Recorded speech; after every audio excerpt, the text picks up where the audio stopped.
નમસ્કાર, જોહાર.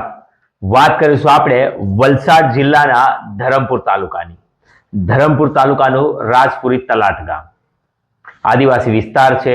આદિવાસી વિસ્તારના લોકોને પ્રાથમિક સુવિધા બાલ મંદિર, આંગણવાડી હોય છે ભણવા માટેનું, પણ એ જ આંગણવાડીમાં ભ્રષ્ટાચાર ગામના જાગૃત નાગરિકો લાવ્યા છે.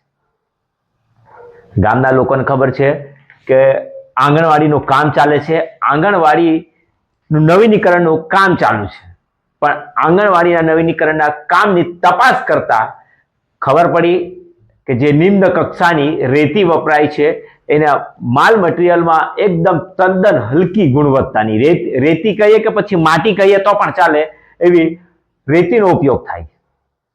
સાથે જ પાયા લેવલનું કામ પતી ગયું અને ફ્લોર પર પીસીસી કરી દેવામાં આવ્યું. ત્યારબાદ જે સળિયા ઉપર પાયાના કાઢવામાં આવ્યા એ પાયાના સળિયા પકડતા જ હાથમાં આવી ગયા.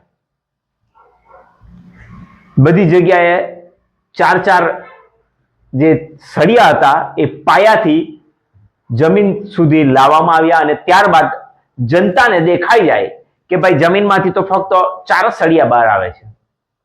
એટલે કોન્ટ્રાક્ટરે બુદ્ધિ વાપરી અને કોન્ટ્રાક્ટરે એક સળિયો અલગથી પાયામાં નાખી દીધા, 2 સળિયા નાખી દીધા, એટલે કે 6 સળિયા બની જાય અને દેખાય કે મજબૂત બાલ મંદિર, આંગણવાડીનું નિર્માણ થાય છે.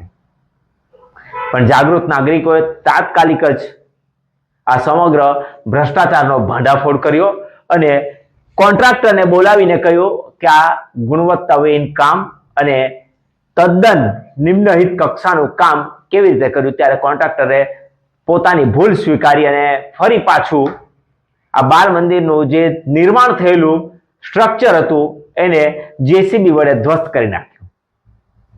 પણ હવે જોવાનું એ રહે છે કે અધિકારીઓ શું કરે છે. જ્યારે આ નિમ્ન કક્ષાનું બાલ મંદિરનું કામ ચાલતું હતું ત્યારે જે અધિકારીઓ હોય છે, જેની પ્રિમાઇસીસીમાં આ દેખરેખમાં કામ કરવાનું હોય છે, અધિકારીઓ ક્યાં જાય છે? શું અધિકારીઓ પાયા લેવલનું કામ ચાલતું હતું ત્યારે જોવા ન આવ્યા? એમાં જોવું નહીં કે કેટલા સળિયા વાપરવામાં આવ્યા છે, કેટલા ગેસનો સળિયો વાપરવામાં છે, કેટલી સિમેન્ટ વાપરવામાં આવે છે, કેવા પ્રકારની રેતી વાપરવામાં આવી છે, કેવા પ્રકારની ઈંટ વાપરવામાં આવી છે? કોઈ ધ્યાન જ ન આપ્યું.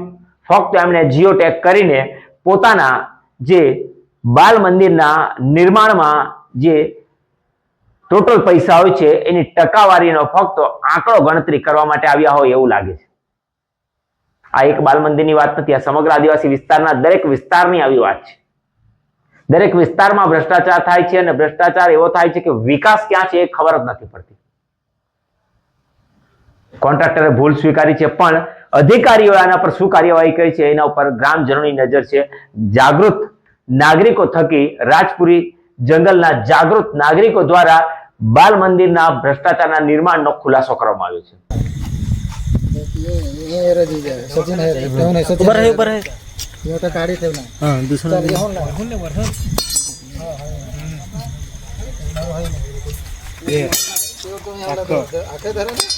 આવા મૂકે સળિયા આ આપણું રાજપુરી જંગલનો વિકાસ. આ બધું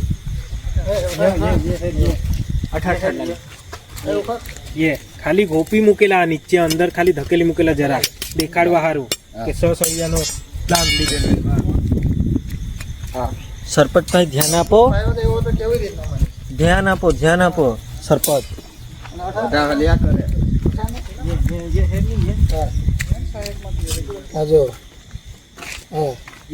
કેવી રીતના ચાલવાનું? વિકાસ કરતા છે મોદીના રાજમાં.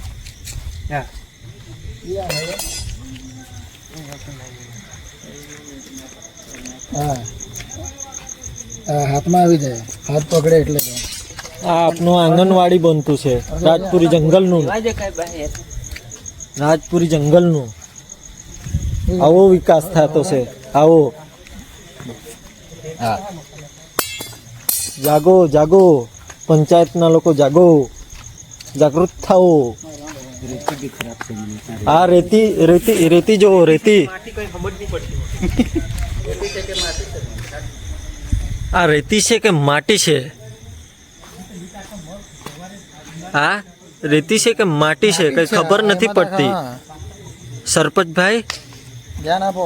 આપણા રાજપુરી જંગલના સરપંચ, આ કેવો માટી છે કે રેતી છે? એ તારીફે કાબિલ છે કે ગામના જાગૃત નાગરિકો છે. પણ આવનાર સમયમાં જોવાનું રહેશે કે શું એ કોન્ટ્રાક્ટર ઉપર કોઈ કાર્યવાહી કરવામાં આવે છે કે પછી બીજી આવી ઘણી આંગણવાડીઓ નિર્માણ કરવાનું કામ આ કોન્ટ્રાક્ટરને સોંપવામાં આવે છે.